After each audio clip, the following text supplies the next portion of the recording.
TDP నేత ప్రవీణ్ కుమార్ రెడ్డికి బెదిరింపు లేఖ రావటం కలకలం రేపింది. తన తండ్రి వీరారెడ్డిని హత్య చేసినట్లే తనను కూడా చంపేస్తామని పేర్కొంటూ గుర్తు తెలియని వ్యక్తులు స్పీడ్ పోస్ట్ ద్వారా 4 పేజీల లేఖ పంపినట్లు తెలిపారు.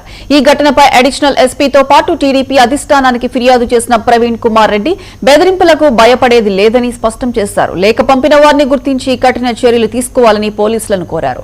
ఘటనపై పోలీసులు దర్యాప్తు చేపట్టారు.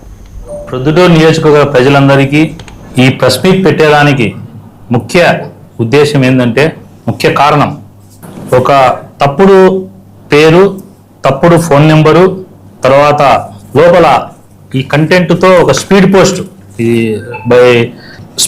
పంపించినాడు. అదే పంపించిన వ్యక్తి పేరు అయితే ఆర్ ఈశ్వరెడ్డి అని రాసినాడు. బృందావన్ అపార్ట్మెంట్, గోకుల్ నగర్, కోరపాడు రోడ్ అన్నాడు. సరే, అడ్రస్ తప్పుంది, వెరిఫై చేసినాం. మొబైల్ నెంబరు తప్పుంది, వెరిఫై చేసినాం. దీంట్లో ఉండండి కంటెంట్ మొత్తం అంతా ఒక 4 పేజీలు కంటెంట్ రాసినాడు.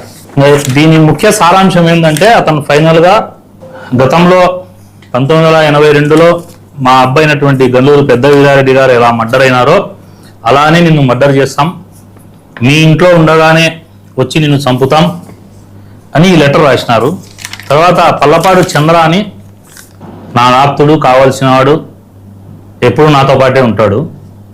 ఇతను చినిగలకు సంబంధించి ఆర్టీఐ పెడతావా, నువ్వు కలెక్టర్కు కంప్లైంట్ ఇస్తావా, నిన్ను ప్రవీణ్ రెడ్డి ఇద్దరిని లేపుతామని చెప్పేసి ఆయనకు ఒక లేఖ పంపించినారు.